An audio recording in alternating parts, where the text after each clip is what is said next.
राजधानी पटना की सड़कों पर एक बार फिर से पोस्टर वॉर देखने को मिल रहा है। बड़ी बात यह है कि प्रशांत किशोर की पार्टी जनसुराज की तरफ से इस बार लालू परिवार को निशाना बनाया गया है। पोस्टर के जरिए यादव समाज को यह दिखाने की कोशिश की गई है कि लालू यादव सिर्फ अपने परिवार के अलावा अन्य किसी भी यादव जाति से आने वाले नेता को कभी भी आगे बढ़ाने का काम नहीं किया है। पोस्टर में साफ तौर पर लिखा गया है कि लालू यादव ने सिर्फ अपना परिवार, बाकी सभी नेताओं का किया राजनीतिक संहार।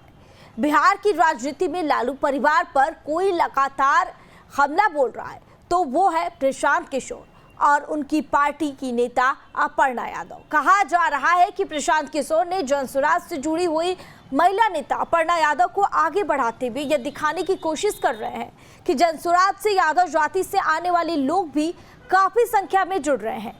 यादवों को मान सम्मान जनसुराज में मिल रहा है क्योंकि यादव की पार्टी अब सिर्फ आरजेडी नहीं है बल्कि जनसुराज भी हो चुकी है, जहां यादव सहित सभी जाति और धर्म के लोग लगातार जुड़ने का काम कर रहे हैं।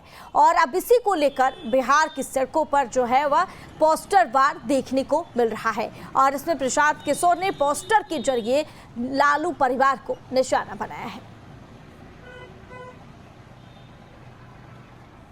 वहीं जनसुराज अभियान के तहत बिहार की पदयात्रा पर निकले प्रशांत किशोर मधेपुरा से सुपौल पहुंचे, जहां उन्होंने पदयात्रा के पहले दिन त्रिवेणीगंज में हजारों लोगों को संबोधित किया। वहीं उन्होंने कहा कि चुनाव में 500 रुपए के लिए अपने उन 500 बच्चों का चेहरा भूल गए जिनकी कोसी में बह जाने के कारण मौत हो गई। बिहार की जनता ने फिर से उसे नीतीश कुमार की जेडीयू को वोट दिया, इसके रहते हुए आपके बच्चों की मौत हुई है।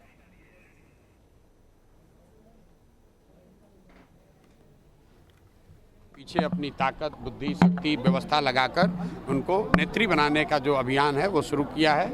ये कोई महिला प्रकोष्ठ की बैठक नहीं है, ये महिलाओं को सही मायनों में नेत्री बनाने का प्रयास है। जो मैंने और 4 बातें कही वो भी आपने सुनी कि जब तक महिलाओं को आर्थिक आज़ादी नहीं मिलेगी तब तक उनकी भागीदारी समाज में समानता के आधार पर नहीं हो सकती है। इसलिए जनसुराज का जो पूरा अभियान है कि सबसे पहले 40 महिलाओं को विधानसभा में जिताकर पहुंचाया जाए। दूसरी जो बात कही गई है कि जो महिला यहाँ पर रोजी रोजगार व्यवसाय करना चाहती हैं, आज जो प्रस्ताव पारित हुआ कि उसको 4% के ब्याज पर सरकारी गारंटी पर महिलाओं को रोजी रोजगार करने के लिए पैसा मिले, क्योंकि अभी जो यहाँ पर जीविका चल रहा है उसमें महिलाओं को 2%, 2.25% प्रति माह ब्याज लग रहा है, जबकि यहाँ पर जो माली हालत है, महिलाओं की इतनी स्थिति खराब है, उनके पास गिरवी रखने के लिए कुछ नहीं है।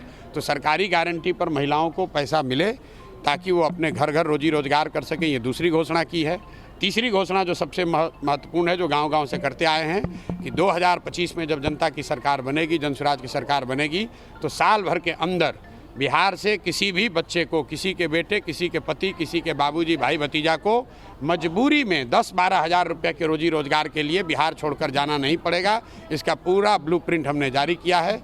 उस पर भी आज मैंने महिलाओं की सहमति ली, आपने खुद देखा होगा, महिलाओं ने हाथ उठाकर उसका समर्थन किया है।